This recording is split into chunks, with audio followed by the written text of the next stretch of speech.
अता कर किसको रहा है? क्या कह रहे? वो रसूल जो खातमुन नबी है, वो रसूल जो शाफी महशर है, वो रसूल जो जनाब सैयदा के बाप हैं, वो रसूल जिसने अब फ़ज़ाइल तो चलते रहेंगे, उस रसूल को खुदा अता कर रहा है। और क्या अता कर रहा है? जनाब सैयदा। इससे पता चलता है कि जनाब सैयदा है क्या। बस अज़ीज़ान गिरामी, जैसे मैंने कहा कि मैं 10-15 मिनट में आपकी ज़हमत बस तमाम करूँगा, क्योंकि उसके बाद इंशाअल्लाह मातमी दस्ता मातम करेगा। तो ये हुई अता। और ये तारीख़ जब आती है ना, अय्याम फ़ातिमी, ये जब अय्याम आते हैं, तो मैं अपना पर्सनल आपको एक्सपीरियंस बता रहा हूँ कि हम गम कम ज़ाहिर कर पाते हैं और तबर्रा ज़्यादा ज़ाहिर करते हैं, क्योंकि तबर्रा ज़ाहिर वो ज़्यादा करता है जिसको गम ज़्यादा होता है। भाई अगर मैंने आपके बच्चे को खुदा न खास्ता अगर अजियत पहुँचाई, तो आप जितनी ज़्यादा अपने बच्चे से मोहब्बत करेंगे उतना ज़्यादा गुस्सा मुझ पर करेंगे। बात एकदम क्लियर है ना। तो बस बात को वापस अपनी जगह पे लाते हुए कि खुदा यहाँ पे अता कर रहा है। बशर हम, बड़े बड़े मलाइका जब जनाब सैयदा के फ़ज़ाइल नहीं बयान कर पाए, तो हम तो बशर हैं, हम अपनी ज़बान से क्या अर्ज़ करेंगे। खुदावंद आलम ये फरमा रहा है। और यहाँ पे देखिए, जनाब सैयदा को बतूल कुबरा भी कहा गया है। बतूल कहते हैं जिसको बतूल कहा जाता है। उनकी एक बहुत बड़ी सिफात ये है कि बतूल को पाक होने के लिए किसी शय की ज़रूरत नहीं होती। बतूल को पाक होने के लिए किसी शय की ज़रूरत नहीं होती है, बल्कि बतूल जिस चीज़ को छू दे वो शय पाक हो जाती है। ये होती है बतूल। और तारीख़ कहती है, और कई उलमाए कराम ने भी फरमाया है कि जनाब मरियम बतूल सुगरा है और जनाब सैयदा बतूल कुबरा है। पूछे भी जाते हैं कई, देखिए तकाबुल किया जाता है। आपने बड़े बड़े ज़ाकिरीन में ऐसे तकाबुल पढ़ूंगा नहीं, क्योंकि फिर बात जो है बहुत लंबी हो जाएगी। मगर ये है कि बतूल सुगरा कैसे हैं और बतूल कुबरा कैसे हैं। बस एक फ़िक्रा में तकाबुल का पढ़ दूँ आपके सामने, और फिर अपना रुख में मसाइब की तरफ मोड़ लूँगा। मरियम बतूल सुगरा क्यों है? कहा जाता है कि भाई मरियम तो वो है जिनका नाम कुरान में है। अच्छा ठीक है, बतूल सुगरा का बेटा मासूम, जनाब मरियम का एक बेटा मासूम, जनाब सैयदा के बाप मासूम, जनाब मरियम का बेटा मासूम, जनाब सैयदा के शौहर मासूम, जनाब मरियम का एक बेटा मासूम, जनाब सैयदा के 11 बेटे। तकाबुल किस बात का? तकाबुल किस बात का? और बस एक सलवात पढ़ दो मोहम्मद वाली।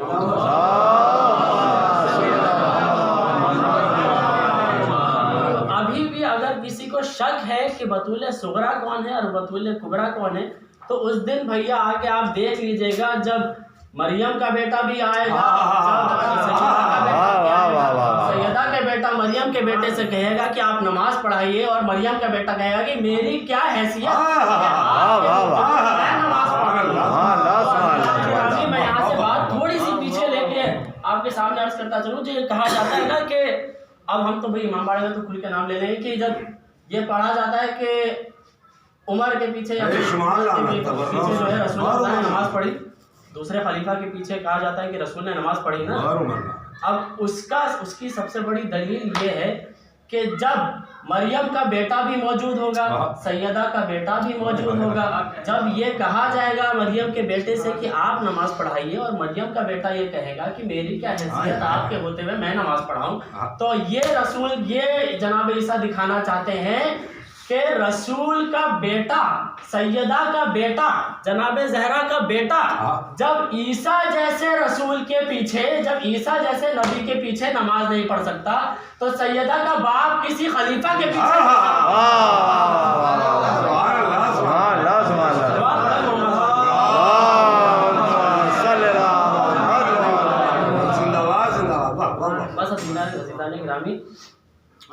हम रसूल खुदा की ये हदीस भी सुनते आए हैं कि इसमें फरमाया है कि फातिमा मेरा टुकड़ा है। अगर किसी ने फातिमा को तकलीफ़ पहुंचाई गोया उसने मुझे तकलीफ़ पहुंचाई, और अगर किसी ने मुझे तकलीफ़ पहुंचाई तो उसने खुदा को तकलीफ़ पहुंचाई, और अगर किसी ने खुदा को तकलीफ़ पहुंचाई तो वो काफिर है। अच्छा, यहाँ पे अगर आप ये हदीस देखें तो ये अखलाक के मेयार में उतरती नहीं है ये हदीस। भाई रसूल जैसी शख्सियत जो अखलाक के लिए जानी जाती है, रसूल जैसी शख्सियत अखलाक के बेस पे जिन्होंने नबूवत फैलाई, जिन्होंने इस्लाम को फैलाया अखलाक के बेस पे, वो ये कह रहे हैं कि अगर किसी ने मेरी बेटी को तकलीफ़ पहुंचाई तो उसने मुझे तकलीफ़ पहुंचाई। एग्जाम्पल, मिसाल के तौर पर आपके फैज़ाबाद में या हमारे फैज़ाबाद में कोई एक बहुत इज़्ज़तदार शख्सियत है, मान लीजिए उनकी एक बेटी है, वो कुछ दिनों के लिए फैज़ाबाद से जा रहे हैं कहीं और उन्होंने अपने दोस्तों के मजमे में ये कहा कि ख़बरदार मेरे जाने के बाद कहीं ऐसा ना हो कि मेरी बेटी को कोई तकलीफ़ पहुंचाए। मिसाल के तौर पर ऐसा ना हो कि मेरी बेटी कहीं बस स्टॉप से गुजर रही हो और कोई बुर्का छीन ले, ऐसा ना हो कि मेरी बेटी कॉलेज से आ रही हो और कोई किताब छीन ले।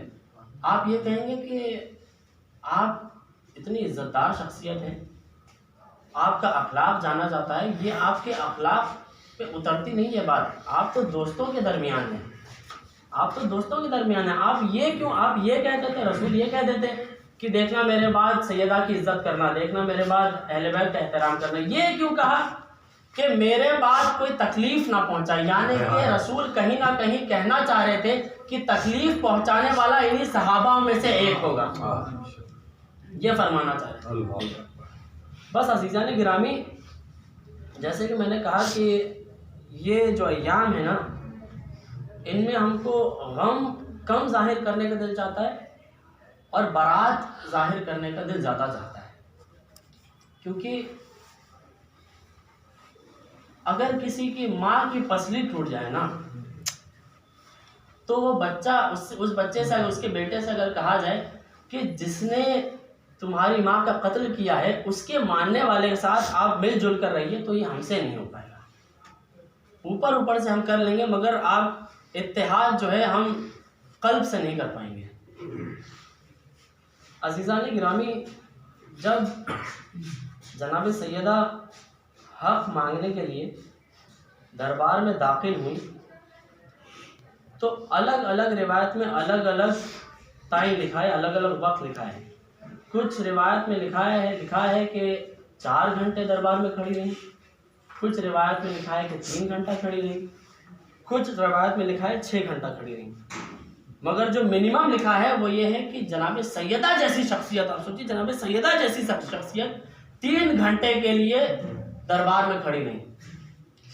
अज़ीज़ान गिरामी, इस्माइल देवबंदी का नाम हम सुनते आए।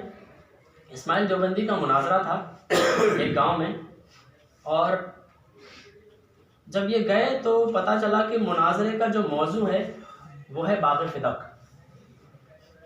वहाँ पे उस गांव में, जिस गांव में मुनाजरा था, उस गांव में एक अनपढ़ जाहिल सा इंसान बैठा था। वो अपना खाना खा रहा था। उसको पता ये चला कि गांव में जो है एक मुनाजरा हो रहा है शिया और सुन्नी के बीच में। वही पुराना मुनाजरा, उसको लगा कि वही पुराने टॉपिक पे बात करेंगे कि सही कौन है, शिया कौन है, सुन्नी कौन है, और शिया सही है कि सुन्नी सही है, ये वही मुनाजरा होगा। मगर उसने जब मौजू देखा और मौजू की बात जब गांव में छिड़ी और ये पता चला कि मौजू बाग़ फ़िदक का है, तो इसने, ये तो अनपढ़ जाहिल था, इसको ज़्यादा पता नहीं था, उसने ये इसके कान में बात आई कि ये उस मौजू पे बात करने जा रहे हैं लोग जब जनाब सैयदा दरबार में गई। बस उसका ये सुनना था कि वो अपने मौलवी के पास गया, नमाज हुई, नमाज में ये खड़ा रहा। नमाज के बाद जब लोग मस्जिद से निकल गए, इसने मौलवी को रोका, कहा कि इसके बाद मुनाजरा है, तुम जानते हो? उसने कहा हाँ, इसके बाद मेरा मुनाजरा है, एक शिया मौलवी आए इस्माइल देवबंदी, उसके साथ मेरा मुनाजरा है। कहा कि मेरे पास 2 सवाल हैं, मैं एक अनपढ़ इंसान हूँ, मेरे 2 सवाल हैं छोटे से, उसका तुम जवाब दे दो और फिर तुम मुनाजरे में चले जाओ। इसने दरवाज़ा बंद करवाया, मौलवी को सामने बिठाया कुरान रहल से उठाया, कुरान उसके सर पे रखा और कहा ये बताओ कि जनाब सैयदा दरबार में गई या नहीं गई, हाँ और ना में बस मुझे जवाब देना। वो मौलवी जो है ये उसका पहला जवाब ये था कि उसने उल्टा सवाल ये पूछा, क्या तुम शियों से मिलकर आए हो? उसने ये कहा कि मैं कुछ जानता नहीं हूँ, मुझे कुछ और जवाब नहीं चाहिए, मुझे बस हाँ और ना में जवाब दे दो।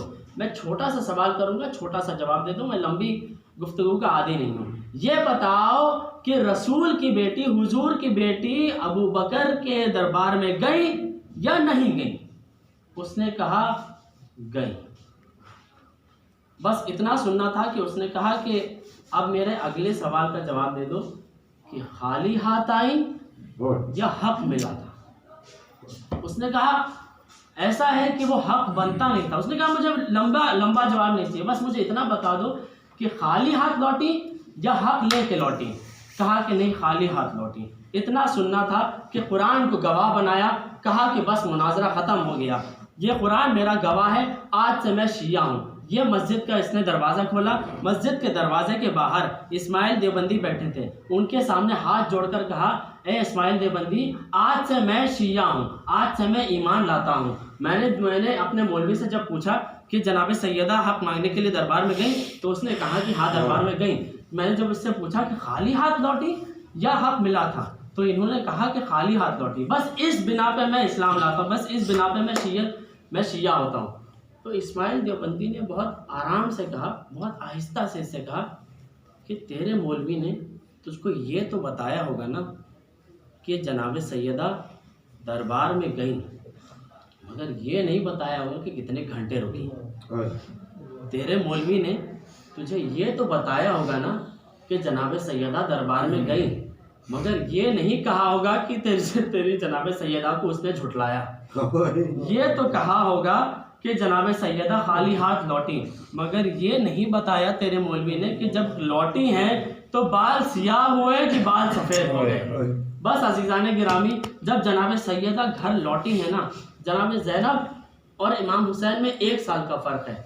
जब ये घर लौटी हैं तो जनाब ज़ैनब ने तड़प कर जनाब सैयदा को देखा और पूछा कि अम्मा, आप जब गई थी तो आपके बाल तो सफ़ेद थे, मगर आपके ऐसा क्या माजरा हुआ 3 घंटे में, ऐसा माजरा क्या हो गया 4 घंटे में कि आपके बाल सफ़ेद हो गए? जनाब सैयदा ने कहा कि ए बेटा, मैं तुझे तैयार कर रही थी, मैं तो सहाबियों के दरबार में गई थी ना, तू तो शराबियों के दरबार में जाएगी। हाय वो ज़ैनब किस तरीके से दरबार में गई अज़ादारों, मैं तफसील नहीं बयान करूँगा। जब जनाब ज़ैनब शाम से लौटी है ना, करबला के जब ज़ियारत करके 40 की जब वापस मदीने लौटी हैं, वो शाम के मसाइब, वो कूफे के मसाइब, वो करबला के मसाइब जो जनाब ज़ैनब के ऊपर हुए ना, उसका एक सबसे छोटा फ़िक्रा ये है कि जब जनाब ज़ैनब के बाल भी सफ़ेद हुए अज़ादारों, जब जनाब ज़ैनब मदीने लौट आई तो जनाब अब्दुल्ला के घर के बाहर बैठी रही। जनाब अब्दुल्ला ने देखा कि एक ज़ईफ़ा घर के बाहर बैठी है। पूछा कि ए बीबी, हमारे घर में कई दिनों से गम मना रहे हैं, आप यहाँ ना बैठिए, मेरी ज़ौजा के आने का वक्त है। इतना सुनना था कि जनाब ज़ैनब तड़प कर उठी, कहा कि ए अब्दुल्ला, मेरे सफ़ेद बाल देखकर तो मुझे पहचान ना पाए। ए अब्दुल्ला, अभी तो कई मसाइब बयान करने हैं। बस अज़ीज़ान गिरामी, इतना कहना था। जनाब ज़ैनब को लेकर जनाब अब्दुल्ला लेकर आए, अंदर बैठे। जनाब ज़ैनब ने कहा, अब्दुल्ला, नमाज़ पढ़नी है। आप बस ये तसव्वुर करिए कि नमाज पढ़ने के लिए जब वजू का पानी ज़ैनब के सामने आया, क्या कैफियत हुई होगी ज़ैनब की। वजू का पानी आया, ज़ैनब ने नमाज पढ़नी शुरू की। बस एक फ़िक्रा और मसाइब तमाम। जब जनाब ज़ैनब नमाज पढ़ने के लिए खड़ी हुई है ना ज़ादारों, अल्लाह अकबर किस कैफियत के साथ कहा है। और जब क़याम के बाद रुकू में मेरी जनाब ज़ैनब गई हैं, जब शहज़ादी रुकू में गई है ना, तो एक आ निकली, सुभान रब्बियल अज़ीम व बिहम्दे। जनाब ज़ैनब खड़ी हुई और फिर जब सजदे में गई हैं तो उससे बढ़कर एक आ लगाई, सुभान रब्बियल आला व बिहम्दे। जनाब अब्दुल्ला तड़प कर जनाब ज़ैनब के पास आए, पूछा कि ए बीबी, एक सवाल कर अब्दुल्ला क्या सवाल है? कहा कि बीबी जब आप रुकू में गई